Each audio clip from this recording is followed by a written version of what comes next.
All new at 11 tonight, new video released by the St. Johns County Sheriff's Office of the traffic stop that turned into an hours-long manhunt almost 1 week ago.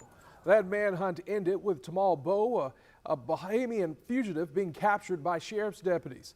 Our Christina Burgess watched that footage with our First Coast News crime and safety expert. And Christina, let's talk about his analysis of this ordeal. Yeah, Anthony, our First Coast News crime and safety expert Ken Jefferson says that there's nothing routine about a traffic stop because you never know what's going to happen. He says people need to know they can't outrun law enforcement. Do you happen to have a picture of your ID? Around 3:45 p.m. on December 4th, St. Johns County deputies stopped a driver on I-95 near mile marker 331. But instead of obeying the officer's orders, the driver pulled off. St. John's, he's taking off. Leading deputies on a chase, forcing them to execute a pit maneuver. But the driver got out of the car and ran across the interstate. Show me your hands! And the chaos escalated.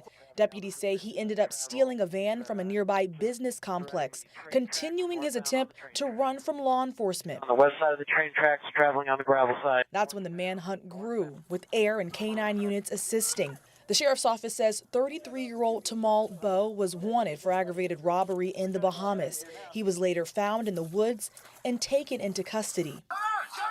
I sat down with First Coast News crime and safety expert Ken Jefferson, who reviewed the dramatic video.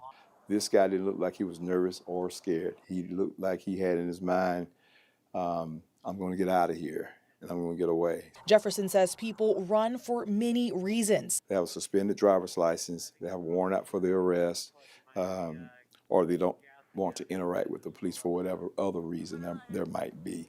He says coordinated communication is what ultimately ended this chase. You heard where the officer gave a description of the individual, gave his race, his approximate height, his approximate age, what he was wearing, and the direction of travel that he was going in. You can run, but you can't hide. And with all of the technology that law enforcement has now, with the heat-seeking helicopters, your K-9 unit, your ground units, you're not going to get away. And so I want to commend Sheriff Hardwick and his St. Johns County officers for an outstanding job. And Bowe has been charged with fleeing and eluding law enforcement, resisting law enforcement, grand theft auto, and possession of marijuana. He also has additional warrants out of Broward County for possession of meth and resisting law enforcement.